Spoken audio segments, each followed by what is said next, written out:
Ресей 22 қазан күні стратегиялық ядролық қару күштерінің жаттығуларын өткізді.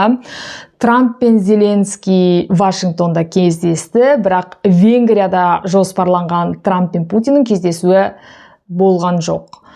Бұл туралы бәрін рет-ретімен. Сәлем достар, армысыз ағайын, менің есімім Аида Қыдырбай, Украина 8 жылға созылған іс-сапар кітабының авторымын. Ресей Украина арасындағы соғысты сараптауға тілшілік құқым бар деп есептеймін. Өйткені Украинада 10 жылдан бері жаңалық таратып жүрген қазақ тілшісінің бірімін, және соғыс басталғанда мен де Европаға 8 миллионға жоқ украиналықтармен бірге көшіп, солардың қайда орналасқанын, Европалардың қалай қабылдағанын барынша қазақ тілінде ақпарат беруге тырыстым, әлі де тырысып жүрмін. Бірақ YouTube арнамда мүмкіндігінше бейтарап, мүмкіндігінше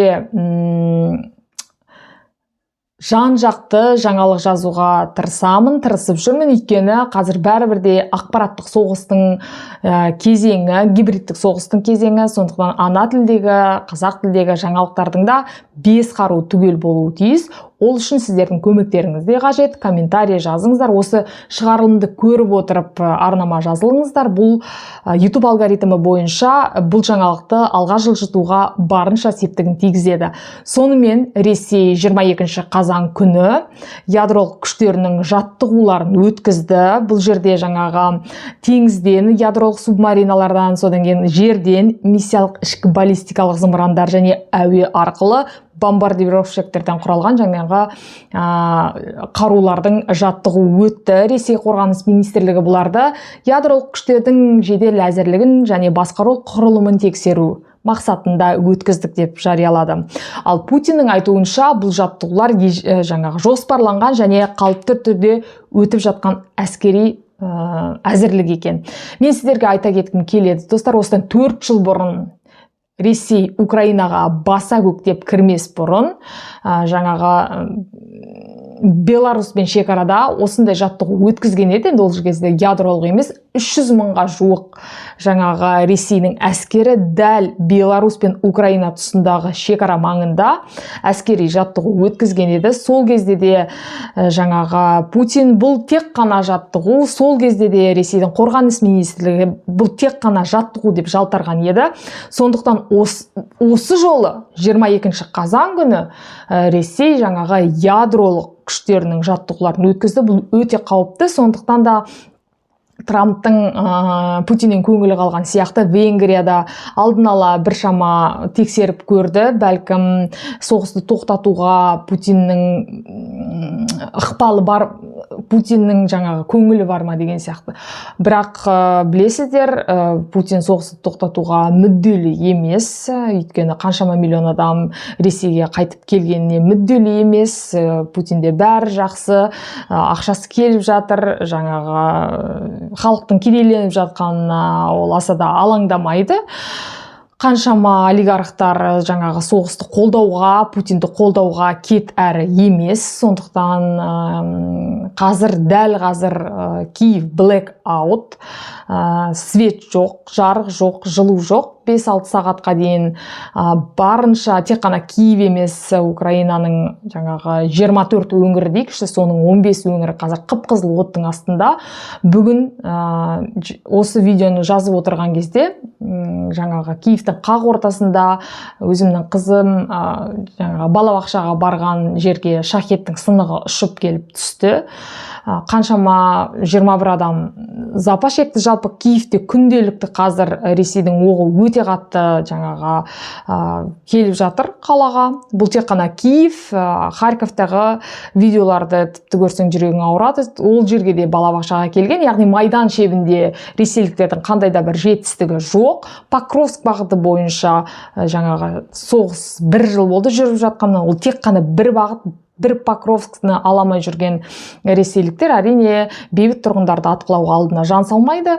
Және міне Путиннің ядролық қаруды сынақтан өткізіп жатқаны әрине Европаны да, Американы да алаңдатқан сияқты. Сондықтан да Трамп қаншама рет ескертті. Аляскада да жалынып көрді, қызыл кремде төседі, арқасынан да қақты, сен мықтысың деп айтты. Бірақ бәрібірде Путин соғысты тоқтатуға мүдделі емес. Сондықтан да Трамп Әйтеуір дегенде Ресейдің мұнай жаңағы саласына қатысы бар Роснефть мен Лукойл жаңағы компаниясына санкция, солардың құрамына кіретін 8 компания, Роснефтьке кіретін жаңағы 20 компанияға жуық Ресейдің мұнай газына шектеу салды, және бұл шектеулер соғысты қаржыландыруға ары қарай мүмкіндік бермеуі тиіс, яғни Ресейдің экономикасына соққы болып келуі тиіс, бірақ қаншалықты Трамп сөзінде тұрады, және бұл санкцияларды жариялағаннан кейін оны отмена жасай ма, жасамай ма, оны алдағы уақытта көрсетеді. Өйткені қазір былай толқын сияқты тербеліп тұр Трамптың саясаты. Ол тарифті бір күн енгізеді, бір күн енгізбейді, санкцияны бір күн енгізеді, бір күн енгізбейді. Сондықтан өте қиын бір нәрсені айту, бірақ томагавк қару бойынша Америка ол туралы айтқан жоқ, оны Зеленскийде де айтқан жоқ. Вашингтонда айтпақшы, Трамп пен Зеленский кездескен еді. Көптеген, әсіресе Ресейдің пропагандалық бақ құралдары кездесу өте әлсіз өткенін, Зеленскийді жаңағы Вашингтонда ешкім қарсы алмағанын, көбінесе негатив жағынан беруге тырысты. Зеленский ешкім емес деген сияқты, Америкада бұл жолы оны ешкім қарсы алған жоқ деген сияқты ақпараттарды өте көп жазды. Бірақ бұл да жаңағы Зеленскийдің Америка тарапынан сағын сындыру саясаты болуы мүмкін, бірақ бәрібір Зеленский 4 жылдың ішінде өте көптеген жаңағы әлемдік лидерлермен кездесіп жүрген адам, өзінің ел үшін, жер үшін қару сұрап, қаражат сұрап, бәрібір де 4 жыл бойы үлкен алып мемлекеттен арпалысып келе жатқаннан кейін, әрине ол бір сағысынып Америкадан жылап қайтты деп айтуға болмайды. Шведтер өте көп қару берді қазір Украинаға, және немістер қатты көмектесуде. Испания, өзім жүрген Испания елі қаншама Украинаға қару-жарақтан бөлек медициналық көмек, әскерилерге берілетін медициналық көмек, жаңағы әскерилердің киімін барлық Европа қазір мүмкіндігінше Украинаға көмектесіп жатыр, және Европа 19-шы жаңағы санкцияны жариялап үлгерді. Оның ішінде жаңағы қаржы ұйымдары, банктерге қатысты транзакция, жалпы барынша Ресейдің флоттарын бұғаттау, есепшоттарын бұғаттау арқылы ары қарай Ресей соғысты қаржыландыруға мүмкіндік болмайтындай етіп жағдайды жасау осы күнге әйтеуір жетті. Европа осы күнге әйтеуір жетті. Америка бұны баяғыдан соғыстың алғашқы күнінен ақ жасау керек еді. Өйткені соғыс айдалада өтіп жатқан жоқ, дәл Европаның іргесінде жүріп жатыр. Польшаға кірген 22 дрон, мысалы, соның 4-еуін ғана қағып түсірді поляктар. Ал сондай дрон Украинаға қазір күніне бастапқыда 100-ден басталған, 200-ден басталған, 200-дің үстінде 500-ге жуық дрон Украинаның әр өңірінде ұшып кіреді. Дрон қазір әрине шахеттер өте қатты заманауи, барынша жаңағы күн сайын әрине соғыс болып жатқаннан кейін, соғыс тікелей тірі адамдармен болып жатқаннан кейін қарудың бәрі күндесін алатын кез. Қаруды Ресей Ираннан алады, бұны шахет деп аталады. Украинар өз ішінде мопед деп айтады, өйткені жаңағы дауысы мопедтің дауысына келеді, және үйдің шатырын толығымен құлатып түсіруге әрине бұл шахеттердің мүмкіндігі зор. Бірақ сіздерге достар айтатыным, қазір Украинада қаншалықты қиын қыс күтіп тұрса, Ресейді де соншалықты қиын қыс күтіп тұр. Өйткені бәрібір де журналистерге жаңағы томагавкты бермейміз, басқа қару бермейміз десе де, Американың қаруын бәрібір Украина жаңағы журналистерден тыс алатын сияқты. Өйткені орыс пропагандасы жазғандай Зеленский Вашингтоннан соншалықты көңіл күй түсіп қайтқан жоқ. Бәрібір де жаңағы камераға айтылмайтын жаңалықтар бәрібір болған сияқты. Сондықтан да Ресейдің территориясына да, жаңағы мұнай өңдеу зауыттарына да Украинаның қаруы жетіп жатыр. Қазір Ресейде бензин тапшылығы әрине Мәскеуде емес, әрине Санкт-Петербургте емес.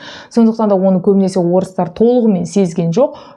Әр орыс, әр тұрғын толығымен Украинадағы соғыстың өзінің жаңағы басына келген кезде ғана бәлкім бұл соғыстың қажет емес екеніне көздері жетеді. Бірақ бұл ел тек қана күштің тілін, бұл ел тек қана мықты жауаптың ғана тілін түсінетін ел. Сондықтан Зеленскийдің қайта-қайта біздің қауіпсіздігімізді кепілдік болыңдар деп сұрайтыны орынды.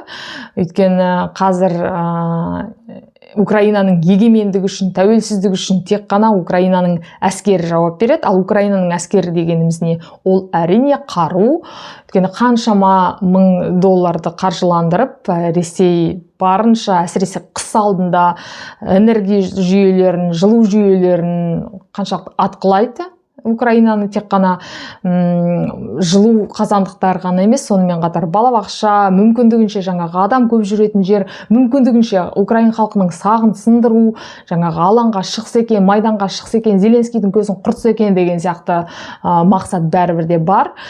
Бірақ Украинаның бағына орай 4 жыл болды тұрып тұр. Бағына дейсің ба, сорына дейсің ба, соғыс ешқандай халықты гөрге жылжытқан емес. Бірақ бұл жерде әрине украиндардың қазір мойуға, жігер сынуға құқы жоқ деп ойлаймын. Өйткені қаншама адам бәрібір өз жері үшін қанын төкті. Сондықтан Зеленский де Трамптың облысты бере сал, Донецкті бере сал, Луганскті бере сал дегенге бармайды. Өйткені орыстар бір жерді беретін болса, ары қарай да сұрайды. Мысалы, жаңағы Вашингтонда Трамп пен Зеленский кездесуінде осындай әңгіме болған екен. Бұл жаңағы Ресей конституциясына жазып қойды. Донецк пен Луганскті бере сал. Сонда Зеленский былай деп жауап берген екен. Бұл енді прессада жазылмаған, бірақ жаңағы екеуара әңгіме болған кезде Киевті Ресей өзінің конституциясына жазып қойса, бізде осы қаланы бере салуымыз керек пе деген сияқты. Яғни өз конституциясына жазып қоюда Ресей алдына жан салмайды. Запорожды да, Херсонды да, Харьковты да баяғыда өзінің конституциясына жазып қойған. Сондықтан бұл Украинаны қызықтырмайды. Украина өз жерін қайтарып алғысы келеді 91 жылғы. Бірақ Қырымды қайтарып ала ма, алмай ма, ол уақыттың еншісінде.